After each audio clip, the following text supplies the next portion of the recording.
Olá, bom dia! Louvado seja o nome do Senhor. Que esse bom dia encha o seu coração e te faça sentir que nosso Deus nos protege e tem um plano melhor para nós a cada dia. Vamos orar a Deus pedindo isso agora? Querido Deus e amado Pai, nós louvamos o Teu nome, porque sabemos que o Senhor é o nosso Deus e queremos fazer exatamente a Tua vontade. Nos prepare para o melhor tempo da história da Terra, o último. Em nome de Jesus. Amém. O seu programa A Tocha está começando.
Hoje nós vamos começar o nosso estudo de uma outra maneira. Eu quero te contar uma particularidade da vida de Lutero, o nosso grande herói da Idade Média.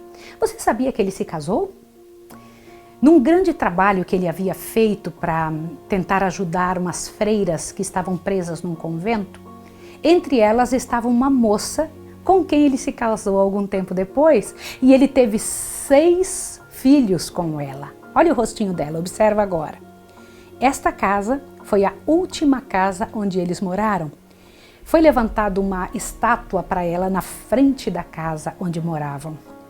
E o interessante é que essa mulher tinha um caráter todo especial. É considerada uma heroína da Reforma.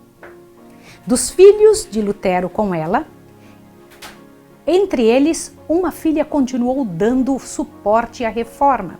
Um dos seus filhos se tornou presidente da Alemanha. Não é fantástico isso? Não é interessante? É muito importante que você saiba esses detalhes para saber o que Deus fez na vida de pais que se envolvem na vida dos filhos, trazendo a palavra de Deus para eles. Os 6 filhos deram gente muito boa no planeta Terra, tá bom? É importante que você saiba disso, que você tenha essas informações do casamento de Lutero, tá bom? Mesmo com a grande bênção que o protesto de Espira e a confissão de Augsburgo trouxeram para a Reforma, ainda assim grandes lutas e conflitos foram travados na Alemanha. Nós nunca saberemos os resultados de uma briga, de uma desavença entre nós na frente de uma pessoa que não professe a nossa fé. Às vezes nós agimos por impulso ou no desejo de defender nossa opinião ou mesmo manter uma maneira de pensar, brigamos uns com os outros e causamos opróbrio, vergonha para a causa. Não foi diferente com a Reforma. Primeiro o fanatismo, lembra de ontem que nós vimos? Depois as grandes desavenças que o inimigo trouxe um com o outro, bem como os não conversos que mantiveram seu comportamento errado, mesmo carregando o nome de reformadores. Isso tudo manchou a Reforma e enfraqueceu. Isso trouxe angústia muito grande para aqueles que mantinham sua pureza original.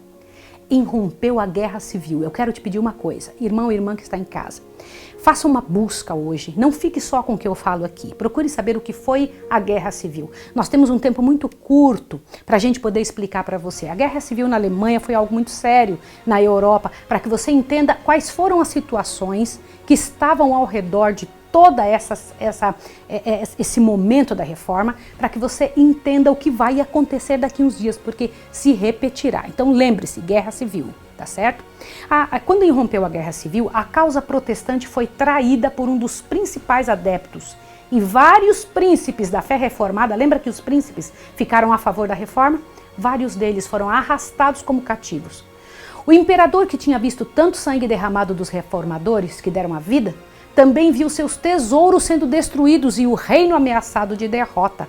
Agora estava cansado pelo risco que correu e fizera correr o risco também para as pessoas, né, no intuito de acabar e esmagar essa heresia, né? Ele chamava a reforma de heresia. Carlos V foi o grande rei da época, o imperador da época. Estivera a lutar contra a onipotência. Ele tinha lutado contra a onipotência e viu seu exército assolado e o país e o reino destruído enquanto a reforma crescia. Por que eu estou falando isso para você? Embora a reforma tenha sofrido grandes perdas, embora muita gente tenha dado a vida em favor daquilo que acreditavam, o sangue dessas pessoas era como semente, vinha gente por todo lado. Então, por mais que Carlos V matasse pessoas, mas ela surgiu em todos os lugares. E você vai ver hoje que não foi só na Alemanha ou mesmo na Suíça, como nós vimos com Zwinglio, né? Não foi só nessa... Não, veja o que foi que aconteceu. Cansado, envelhecido antes do tempo, consumido pela longa luta, Carlos V abdicou, sepultou-se em um claustro, queria ficar sozinho, não falado com ninguém. Agora, imagine a grande angústia mental que sofreu Carlos V. Dura coisa é lutar contra a onipotência, lutar contra a consciência. Na Alemanha e na Suíça, a reforma tinha tido dias tenebrosos. Dois lados estavam em guerra. Dois lados sofrendo, duas posições. Era o bem e o mal que estavam no campo de batalha. A guerra tinha surgido nas mentes e no púlpito também. Então agora estava a levar à sepultura milhares. Zwinglio e muitos que haviam se entregado à fé reformada caíram no campo de batalha de Keipel. E o Ecolampadius, alguns dias também depois morreu, também deu sua vida. Roma parecia triunfante, mas o onipotente nunca dorme. Sua mão traria livramento e outros seriam chamados para fazer o quê? Para erguer a tocha da verdade. Bendito seja o nome do Senhor. Na França, antes do sol e da luz da verdade começar a raiar, por meio de Lutero e de outros, Deus achou guarita no coração de um idoso chamado Lefebvre. Lembre-se desse nome. Professor da universidade, muito culto, era sincero e devoto católico. Em suas pesquisas de literatura antiga, seus olhos foram dirigidos para a palavra de Deus e imediatamente distribuiu para todos os alunos. Lefebvre estava fazendo uma pesquisa longa sobre a vida dos mártires e dos santos e já estava adiantado em suas pesquisas quando ele pensou que talvez na Bíblia acharia mais subsídios. Claro, né? Então a Bíblia deveria falar sobre estas pessoas, estes tais santos que a Igreja Católica deificava. Ele foi lá. Qual não foi sua surpresa quando ele percebeu que os santos que a Bíblia mostrava não tinha nada a ver com aqueles que a Igreja Católica apresentava? Aliás, eu quero fazer uma paradinha aqui. Eu preciso comentar uma coisa com você. Alguma vez, você que está me ouvindo, já parou para pensar de onde vieram estes que são chamados santos? Por que a Igreja Católica diz que eles estão no céu e podem nos ajudar de alguma forma, se nem na Bíblia eles estão? E outra, principalmente, as pessoas que morrem não vão para o céu, elas não têm consciência, não sabem de nada, você vai entender isso ainda. Por que isso? De onde vem isso? Isso é uma tradição, isso é uma invencionice. É uma das invencionices da Igreja Católica. Com espanto e desespero, abandonou a pesquisa e se dedicou à leitura e estudo da Palavra de Deus. Antes de 1512, ainda antes de Lutero, Lefebvre escreveu o seguinte que eu vou ler para vocês agora. Olha só o que ele escreveu. Presta atenção. É Deus quem concede, pela fé, a justiça que somente pela graça justifica para a vida eterna. Tratando dos mistérios da redenção, ele exclamou: ó, que indizível grandeza a daquela permuta! É condenado aquele que não tem pecado e o que é culpado fica livre. O bem-aventurado suporte a maldição e o maldito recebe a bênção. A vida morre e os mortos vivem. A glória submersa nas trevas e é revestido de glória aquele que nada conhecia além da confusão de rosto. Não parece a conversa de Lutero? Veja, eles nunca tinham se visto. Mas em ambos países do mundo a verdade estava renascendo, estava pipocando aqui e acolá, e Lutero tinha compreendido a justificação pela fé. Não é fantástico isso? Perdão, Lefebvre tinha descoberto a justificação pela fé. Lefebvre entendeu bem o que é a salvação, é um dom gratuito de Deus, mas que pertence aos homens o dever de obediência. Temos o privilégio de receber a natureza divina, e isso é um grande privilégio. Dos discípulos de Lefebvre, Guilherme Farel, lembra de novo desse nome? Guilherme Farel tinha uma especial competência, que além de ser altamente comprometido com a fé católica, era defensor ferrenho do Papa e rangia os dentes quando ouvia a possibilidade de alguém depreciar a fé católica. Incansável na adoração de santos, em peregrinações intensas, ia com Lefebvre adornando os relicários e fazendo grandes doações. Mas nada lhe trazia paz à alma. Mesmo com todas as penitências, permanecia angustiado, sofrendo. Foi quando ouviu os reformistas falarem que a salvação é pela graça de Cristo e que o inocente é condenado e o pecador absolvido, que é unicamente a cruz de Cristo que promoveu a salvação para o homem, igual a Paulo. Olha só, Farel aceitou a verdade e o resultado foi que mudou de lobo para um cordeiro, manso e inofensivo, tendo o coração desviado do Papa para Jesus Cristo. Não é lindo isso? Quando Farel começou a pregar a livre verdade que aprendeu e começou a falar, outros a ele se uniram. Foi o caso do bispo de Meaux e vários outros ensinadores componentes e tanta gente, camponeses, tantas pessoas. A irmã de Francisco I, observe bem isso, o monarca reinante nessa época aceitou a fé reformada, bem como o próprio rei e a mãe dele. O próprio rei olhava junto com a mãe dele para a reforma com simpatia e todos aguardavam com alegria os novos passos na França. Deixa eu te comentar uma coisa sobre Francisco.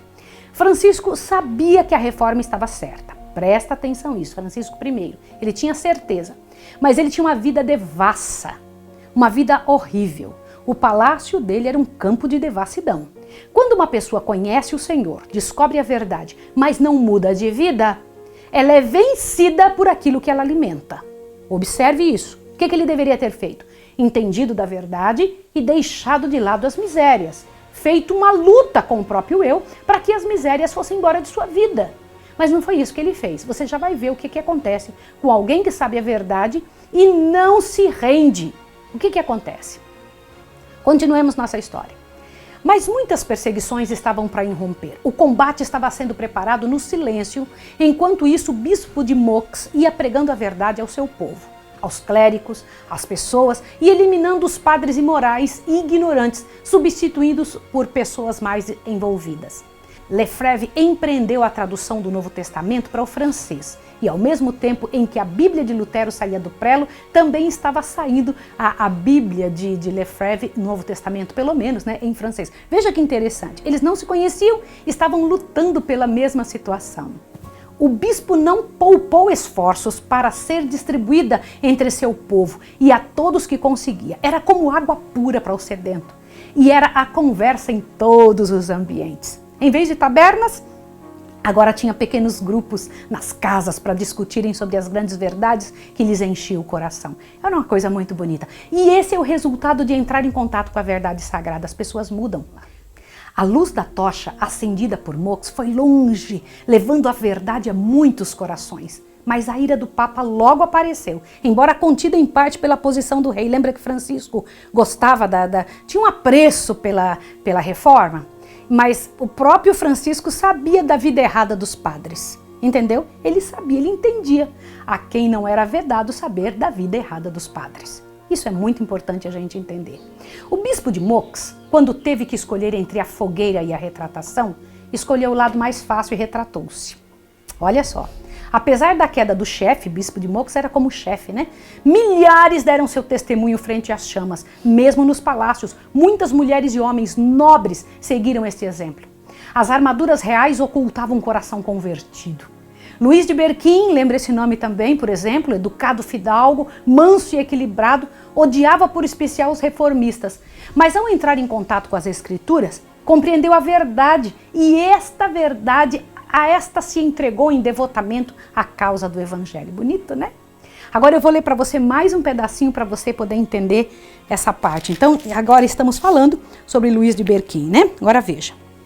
Como o mais douto dos nobres da França, seu gênio e eloquência, sua coragem indomável e heróico zelo, assim como sua influência na corte, pois era o favorito do rei, faziam com que fosse considerado por muitos como destinado a ser o reformador de seu país. Disse Beza: Berquim teria sido um segundo Lutero, caso houvesse encontrado em Francisco I um segundo eleitor. É pior do que Lutero, diziam outros, né? Os romanistas diziam, esse homem é pior que Lutero. Mais temido era ele, na verdade, pelos romanistas na França. Interessante, eles morriam de medo de Berquim, tá bom? Berquim foi 3 vezes preso pelas autoridades, mas foi solto pelo claudicante Francisco I, que não se decidia pela verdade, mas ajudava os que estavam sendo condenados por sua fé. Muitas vezes Berquim foi avisado do perigo que estava se avizinhando na França e o aconselharam sobre o exílio voluntário. Isso aqui eu preciso comentar com você. O pessoal chegou para Berquim e disse, Berquim, sai da França, vai embora, vai viver uma vida, vai pregar em outro lugar, para com isso. Ele dizia, jamais, jamais vou fazer um negócio desse. Eu tenho uma posição e eu sei o que é certo. Como é importante a gente pedir a Deus esse tipo de caráter. Erasmo, de caráter fraco, instou com ele para ir para algum lugar distante e sumisse, e com isso deixasse de lutar pelo que acreditava. Mas Berquim se tornava ainda mais forte. Ao invés de adotar a postura egoísta sugerida por Erasmo, ele resolveu ser ainda mais claro, acusando os romanistas de heresia, e conseguiu mostrar 12 acusações bíblicas contra o clero, esperando que o rei fosse juiz em um debate. O rei aceitou e pediu que os monges e o clero defendessem a acusação pela Bíblia, o que o amedrontou o clero todo, posto que só sabiam usar as fogueiras e a opressão. Perplexos, procuraram um meio de escape. Eu vou ler para você o que foi que aconteceu. Olha bem, exatamente por esse tempo, uma imagem da Virgem... Gente, essa parte aqui é importante demais você entender. Exatamente por esse tempo, uma imagem da Virgem apareceu mutilada na esquina de uma das ruas. Houve grande agitação na cidade. Multidões de pessoas se ajuntaram no local com expressão de lamento e indignação. O rei também ficou profundamente abalado. Ali estava uma circunstância de que os monges se poderiam valer e apressaram-se em aproveitar-se dela.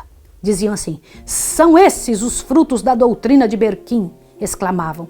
Tudo está a ponto de ser subvertido, religião, leis, o próprio trono, por essa conspiração luterana. Peraí. Não se sabe quem foi que quebrou a santa. Teria sido alguém da Reforma? Ou alguém do próprio clero? Ou alguém dos próprios católicos? Para culpar os reformistas. De novo foi preso Berquim. Enquanto o rei tinha saído de Paris, os inimigos prenderam Berquim e o queimaram no mesmo dia para não dar tempo de ser libertado se o rei voltasse. Grande quantidade de pessoas se avolumaram para vê-lo queimar. Era um dos mais nobres da França, havia dor em todos os rostos, mas o único que trazia paz e alegria no rosto era quem estava sendo queimado. Mas por que Berquim estava assim em paz, quando o carro que o levava cheio de lama e ruídos dos gritos da multidão? Porque estava ao seu lado aquele que vive e esteve morto e vivo estará para sempre. Olha que coisa interessante. Berquim estava vestido das melhores vestes, usava uma capa de veludo, um gibão de cetim, era cetim e damasco, assim, muito bonito, sabe? E meias douradas. Sentia que estava na presença do Rei dos Reis e queria ir com a melhor roupa. Todos olhavam e alguém disse assim, ele está como quem senta num templo e medita sobre coisas santas. Junto às chamas, Berquim tentou dizer algumas coisas ao povo, mas o clero, temendo o resultado das palavras dele ao povo, começou a gritar e os guardas começaram a bater com as armas no chão, abafando a voz do servo de Deus. Assim, em 1529, viu-se o clero sufocar na forca as palavras sagradas de um moribundo. Berquim foi primeiro estrangulado e seu corpo foi consumido nas chamas. Embora a dor imensa trazida aos corações dos reformistas permanecessem, ainda eles permaneciam ainda mais firmes, diziam, estamos prontos, diziam eles corajosamente. Durante a perseguição em Meaux, os reformadores deram para outros os seus lugares. Farel voltou para sua cidade natal, Lefebvre para a Alemanha. E a verdade pregada por Farel foi logo silenciada. E enquanto ia para a França Oriental, ia pregando e levando luz para onde estava, hospedando-se de casa em casa. E quando essas casas faltavam, até mesmo cavernas e lugares isolados lhe serviam de abrigo. Deus o estava preparando para maiores desafios, porque toda vez que o Senhor Deus nos permite passar por dificuldades, Ele está preparando o nosso coração para coisas mais difíceis, tá? Agora veja o que eu vou ler para você. Não tem faltado às cruzes, perseguições e armadilhas de Satanás de que eu estava prevenido, disse ele. Não são mesmo muitos mais atrozes do que poderia suportar por mim mesmo, mas Deus é meu Pai. Ele me proveu e sempre há de prover-me da força que peço. Como nos dias dos apóstolos, a perseguição contribuíra para maior proveito do Evangelho. Os que andavam dispersos iam por toda parte anunciando a palavra. Atos 8:4, lembra disso? E assim a luz teve acesso a muitas afastadas províncias da França. Deus tem preparado ainda missionários para a sua causa. Em uma das escolas de Paris, Deus estava preparando um jovem que apresentava excelente rendimento e grandes capacidades para o serviço de Deus. Aplicado e cheio de vida, ele parecia que ia defender muito bem a igreja. De quem eu estou falando? João Calvino. João Calvino, porém, recebeu um raio potente da luz de Deus e os ensinos dos escolásticos e da superstição começaram a ser banidos. Estremecia ao ouvir a doutrina dos novos hereges e não duvidava que merecessem o fogo. Se viu obrigado a provar essa nova doutrina e, em companhia de seu primo, que havia se convertido, logo percebeu que algo não estava muito bem, que algo estava meio errado. Dizia o primo: não há senão só duas religiões no mundo. Uma das Santas Escrituras e outra inventada pelo homem. Tu, Calvino, tem que saber em qual delas tu estás. E Calvino respondia: não quero saber de tua religião.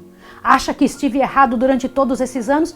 Irmãos, não é essa a pergunta e resposta que a gente vê fazendo por aí?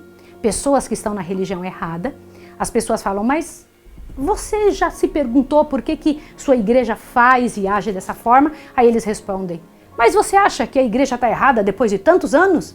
Acha mesmo que eu estaria errado durante tanto tempo, meus avós, meu pai? E essa não deve ser a resposta. Mas Calvino não conseguia ter paz. Em seu quarto se apegava pensando e raciocinando se acaso não estaria mesmo errado. Percebia que as confissões e todas as penitências não trazia paz para sua alma.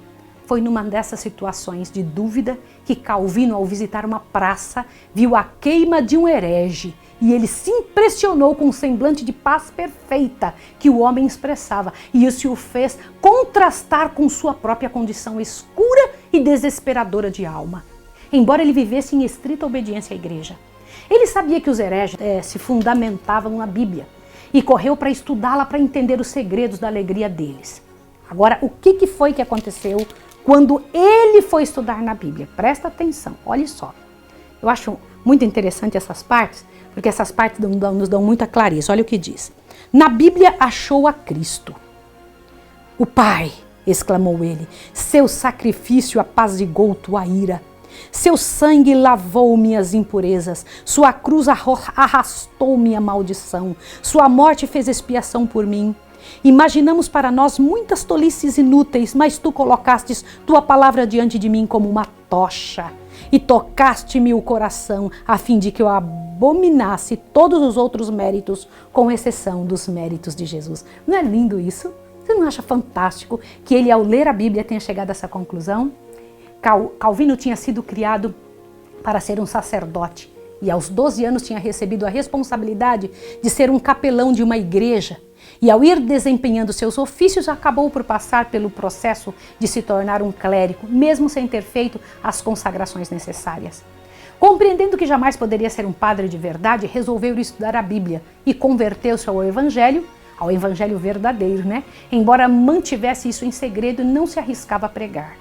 Tímido como era, precisou de muito incentivo para começar a fazer algum progresso como pregador da nova verdade encontrada. Aí é que vem o melhor momento. Calmamente Calvino começou. Seu ministério começou nas vilas, nos palácios e sob proteção da princesa Margarida, que ela tinha sido convertida, a qual dava apoio aos reformistas, logo viu sua voz sendo ouvida em todos os lados. Voltando a Paris, percebeu que a verdade estava entrando novamente nas vidas e no coração dos estudiosos e dos que eram conduzidos à palavra de Deus, mas Calvino não conseguia discutir com eles. Embora fosse hábil lutador nos campos das controvérsias, preferia ir de casa em casa, fazendo seu trabalho de pregador. Na providência de Deus, Paris deveria receber uma outra oportunidade para receber o Evangelho. Haviam rejeitado Lefebvre, haviam rejeitado Farel, mas agora Deus abriu mais uma oportunidade. Presta atenção. A princesa Margarida aproveitou a ausência do rei, que estava em viagem, e abriu as portas do palácio para pregações, uma vez que eram proibidas nas igrejas. Olha bem, em hora marcada, o palácio se enchia de toda classe de pessoas ávidas por conhecimento. E ao vir o rei, mandou abrir mais 2 igrejas para os cultos públicos. Olha que interessante. Nunca antes a cidade tinha sido tão comovida como agora. Temperança, pureza, ordem e trabalho estavam a tomar o lugar da embriaguez, da libertinagem, da contenda e ociosidade. É isso que a Bíblia faz. Quando a Bíblia chega, ela tem o poder de fazer isso no coração humano. Ela restaura, ela faz com que o ser humano mude de posição e comece a olhar para o outro lado. Não é fantástico? Por 2 anos, Francisco conseguiu que a verdade fosse pregada nas igrejas, mas a maioria não aceitou, entregando-se a falsos ensinadores. Paris, como em Jerusalém do passado, rejeitou o tempo de sua visitação e os romanistas alcançaram novamente o poder e as fogueiras foram acesas novamente. Calvino ainda estava em Paris pregando pelos lares quando as suspeitas se levantaram contra ele. Não tendo conhecido do perigo iminente, estava tranquilo quando amigos vieram à sua casa e tiraram por uma janela quando os algozes estavam batendo violentamente à sua porta, querendo que ele saísse para ser preso. Calvino fugiu e com uma enxada nos ombros passou como camponês e viajou para o sul, encontrando refúgio nos domínios de Margarida. Calvino permaneceu por um longo tempo por lá, mas seu coração pedia para voltar para Paris e continuar a obra de pregação, agora que havia amainado os ânimos dos inimigos da verdade. Eu vou ler para você mais um detalhe aqui para que você veja. Olhe bem, presta atenção. Não havia pregação pública, mas na casa do magistrado principal, em seus próprios cômodos e algumas vezes num jardim público, Calvino desvendava as palavras da vida eterna aos que as desejavam ouvir. Depois de algum tempo, aumentando o número dos ouvintes, foi considerado mais seguro reunirem-se fora da cidade. Uma caverna ao lado de uma garganta profunda e estreita, onde árvores e pedras salientes tornavam a reclusão ainda mais completa, fora escolhida como local para as reuniões. Pequenos grupos, que deixavam a cidade por estradas diferentes, dirigiam-se para ali. Nesse ponto isolado, as escrituras eram lidas e explicadas. Ali, pela primeira vez, foi pelos protestantes da França celebrada a ceia do Senhor. Dessa pequena igreja foram enviados vários fiéis evangelistas. Em Paris, as portas estavam fechadas para toda a pregação e ele resolveu ir para a Alemanha. Mal tinha saído de Paris e irrompeu uma perseguição imensa que certamente o teria levado às chamas. Os reformistas, ansiosos em ver a França como a Alemanha e a Suíça, resolveram desferir um golpe contra a superstição. Presta atenção, olhe bem. Começaram a espalhar cartazes contra a missa em todas as paredes. E que, em vez de promover a reforma, acabou aumentando o problema. Vou te explicar por quê. E mais, uma mão secreta colocou um cartaz na porta particular do rei. O que é isso que aconteceu? Alguém tinha tido a coragem, tinha tido o atrevimento de enfiar um cartaz desse na porta do rei. E foi com horror que o rei leu as severas acusações contra as superstições, há muitas sustentadas pela igreja. Mas aquele ato mostrou quão vulnerável estava o rei e a audácia de alguém ter a coragem de introduzir tais situações na presença real.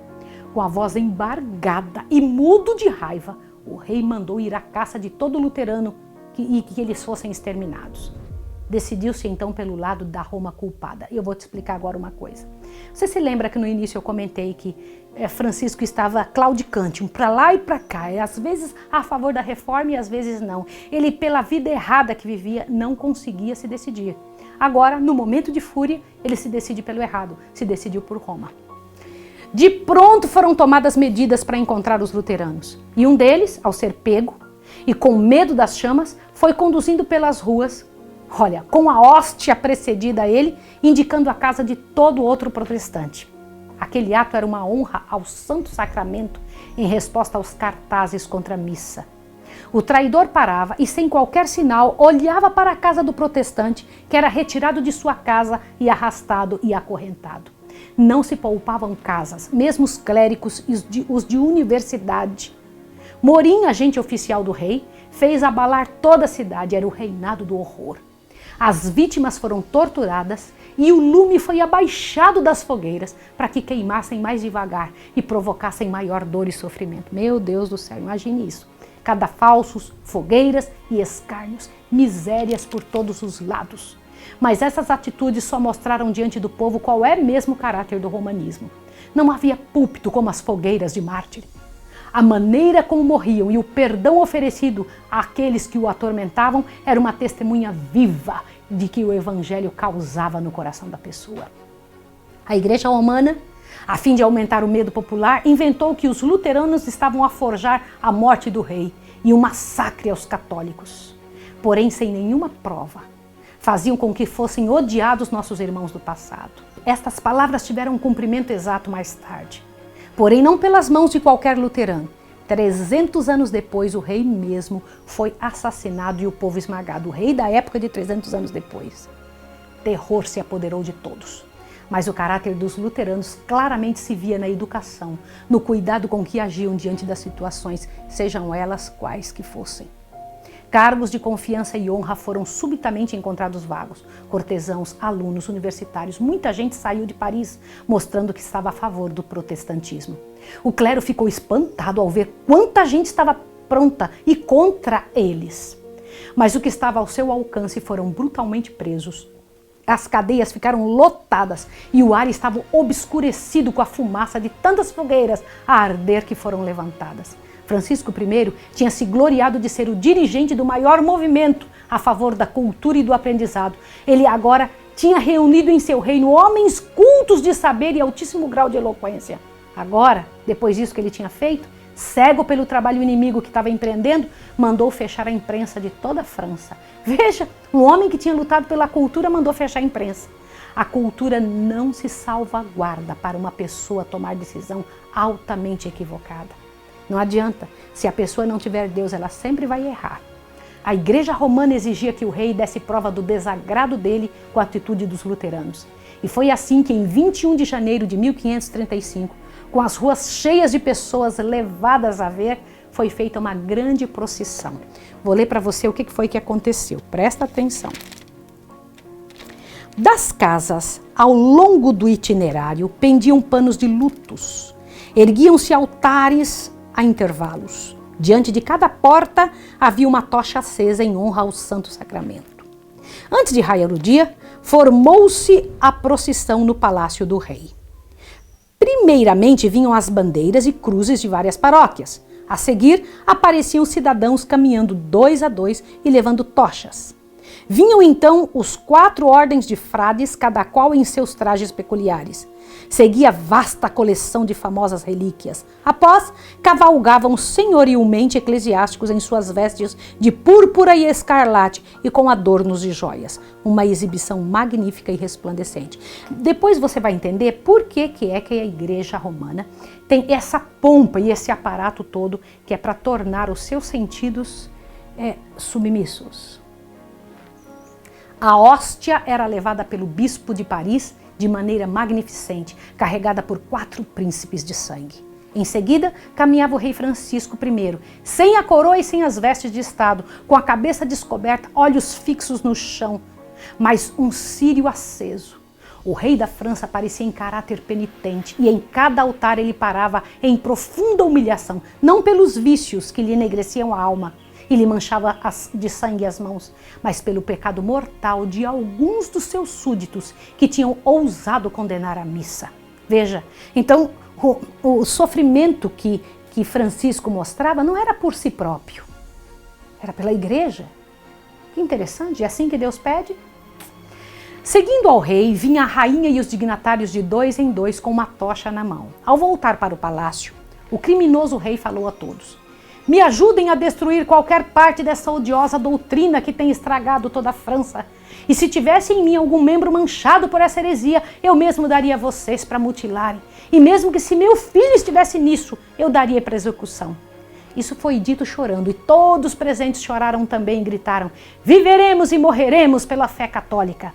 Terríveis foram os resultados daquelas palavras e assentimento da nação. A verdade havia chegado e fora rejeitada, e as trevas estavam voltando novamente às aldeias e às praças. Embora pensassem que estavam fazendo uma obra a Deus, sua sinceridade não os inocentava diante do céu. Entendeu? A paz teria salvo do engano.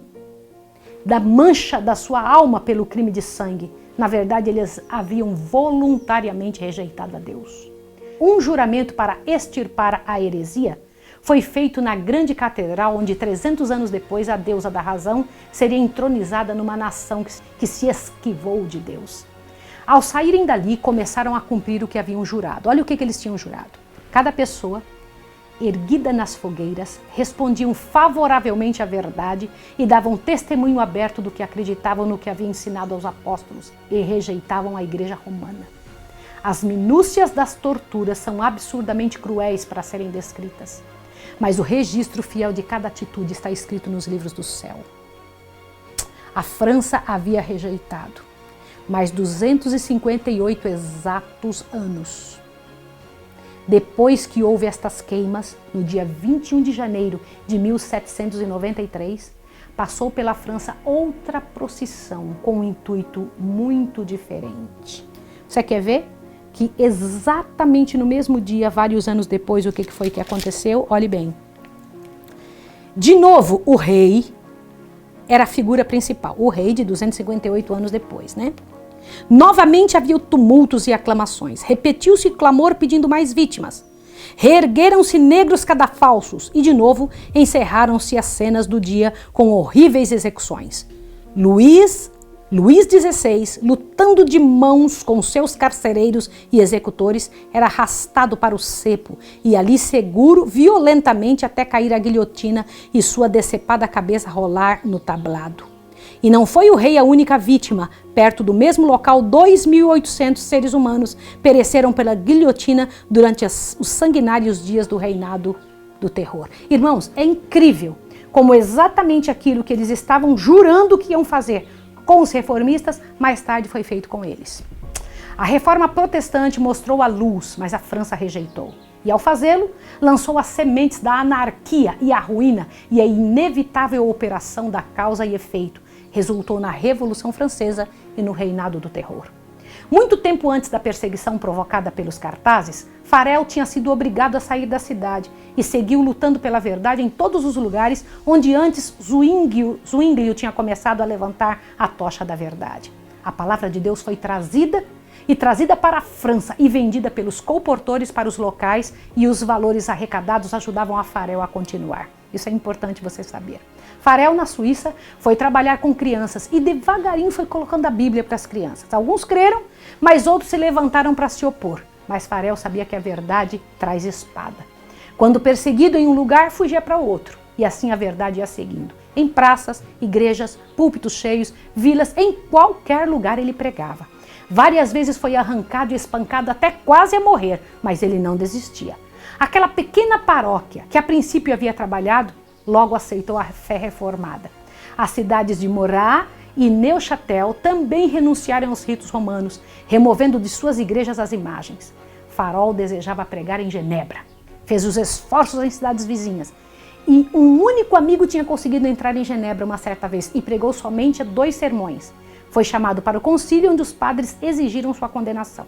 Presta atenção. Levaram armas por baixo das vestes para matá-lo. E uma turba, fora do local da Assembleia, esperava para matá-lo caso conseguisse sair vivo. Foi-lhe preservada a vida pela presença dos magistrados.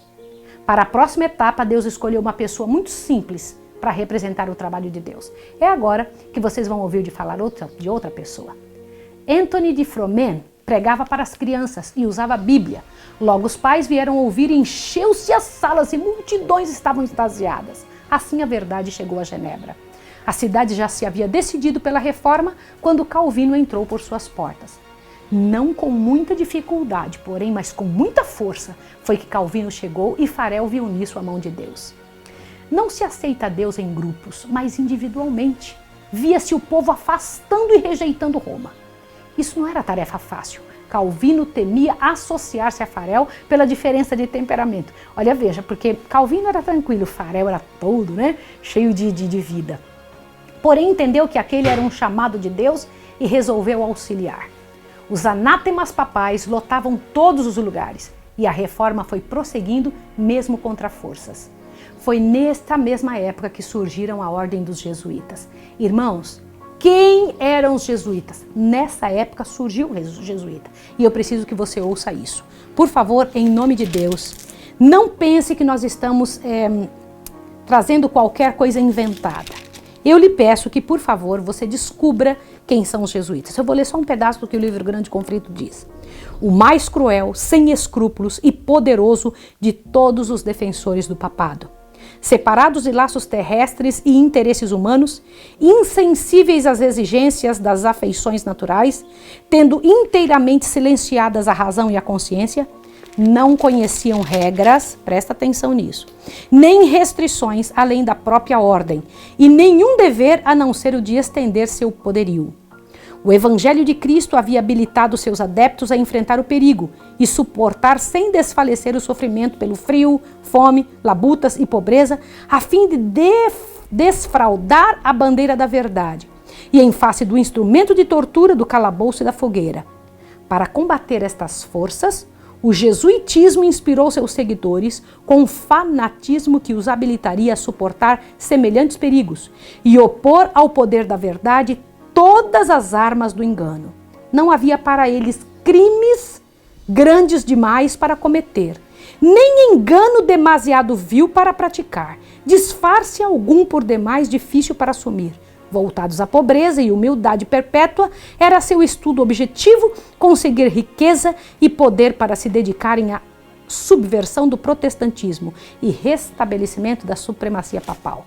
Qual era o poder, então? Quem eram os jesuítas? Era uma guarda especial, pronta para qualquer tipo de dor e problema, porque Satanás viu que os reformadores estavam prontos para qualquer coisa para defender a Deus. Ele, vou criar um grupo para defender o papado. Pareciam santos, visitando famílias, levando conforto no sagrado nome de Jesus, mas sob essa capa ocultavam os mais hediondos crimes e propósitos. Os fins justificam os meios, diziam eles.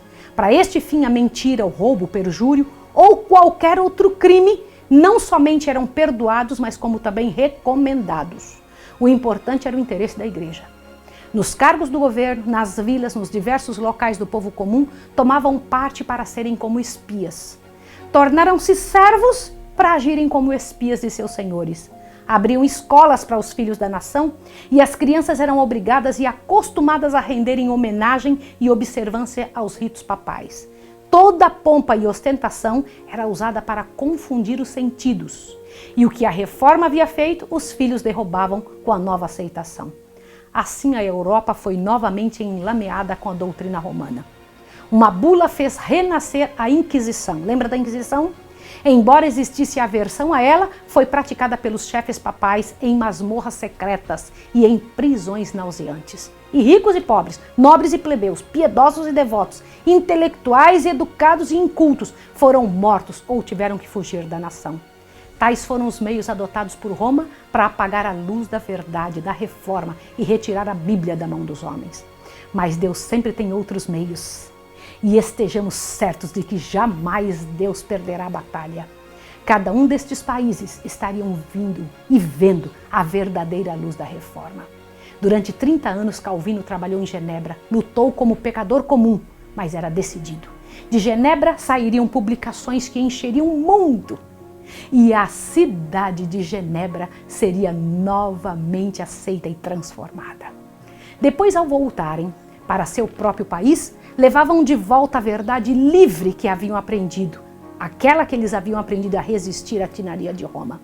Entrou na vida agora uma nova pessoa, João Knox, o bravo reformador escocês, puritanos ingleses, protestantes da Holanda e da Espanha, huguenotes na França, levaram de Genebra a tocha da verdade para iluminar as trevas de seu país natal. Aleluia! Louvado seja o nome de Deus. Quando eu paro para pensar coisas assim, eu fico pensando, meu Deus, como Satanás luta por uma causa sem vitória. As vitórias que Satanás ganha são sempre pequenas, são sempre limitadas. Embora possa fazer alguns caírem, daqui uns dias vão ressuscitar pela graça e poder de Jesus. E é isso que nós temos que ficar em mente. A verdade ia seguindo de país em país, de casa em casa, de coração em coração. E pela graça e poder de Deus, nós também, como reformadores, aqueles que estamos hoje, pela graça e poder de Jesus, fazendo esse trabalho lindo de levantar a tocha de Deus, vamos continuar o trabalho que eles iniciaram. Eu quero orar com você agora. Vamos orar? Querido Deus e amado Pai, louvado seja o teu nome, porque eu sei que tu nos darás a força que deu a estes heróis. Em tuas mãos nós nos colocamos dizendo que nós queremos que o Senhor faça em nós tudo o que o Senhor pensar, para que a tua palavra, a tua tocha ilumine outros corações. Em nome de Jesus. Amém. Que Deus abençoe você e até amanhã.